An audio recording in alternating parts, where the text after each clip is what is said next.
if you want to hide photos and videos on Samsung Galaxy A56 5G, then you can use a secure folder for that. In order to set up the secure folder, you can go to settings, scroll down to security and privacy, and then over here we want to go to more security settings, and here we have the secure folder.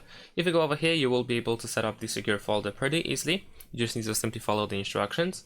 And once you have the secure folder, you can go to the gallery on your phone, and you should be able to select photos and videos that you want to hide. So let's say I'm gonna press and hold on this photo, and then I'm gonna select some couple of more.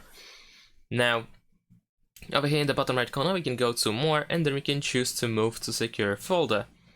Of course, we need to enter the password, and after that, those selected items should be moved to the secure folder, which are now technically hidden, because in order to find them, we need to go to our secure folder, and you should be able to open the gallery over here in the secure folder, and as you can see, we have our hidden photos and videos. If you want to remove them from the secure folder, then we can select them again, and this time I'm gonna choose move out of secure folder. And that's pretty much it. Thanks for watching, leave a like and subscribe to my channel, and see you in my next videos. Bye!